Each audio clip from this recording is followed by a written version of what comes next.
पण 16 वर्षाच्या तरुणाला घरात आपलं मत मांडण्याचं स्वातंत्र्य नव्हतंच. लग्न पार पडलं.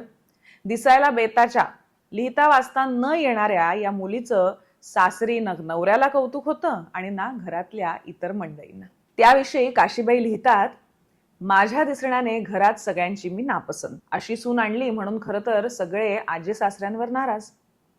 पण एकदा त्यांनी आपल्या नवऱ्याला म्हणजे गोविंदरावांना बोलताना ऐकलं की माझी बायको शिकली सवरली तरच मला संसार शक्य आहे, नाहीतर नाही.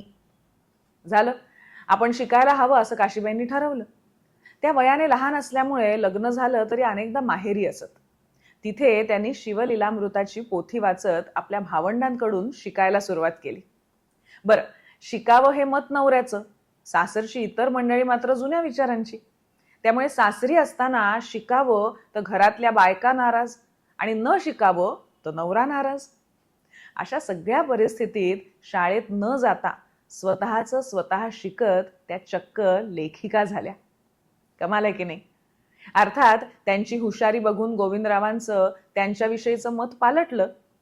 त्या काळात घराघरात जुनी पिढी आणि तरुण सुधारक मंडळी असे 2 गट असत. त्यांच्यात सतत कुरबुरी, मतभेद चालत. पुरुषांना घरातल्या या गोष्टींचा त्रास तेवढा होत नसे, पण सुधारकाची बायको होणं किती अवघड आहे हे काशीबाई सांगतात. त्या म्हणतात,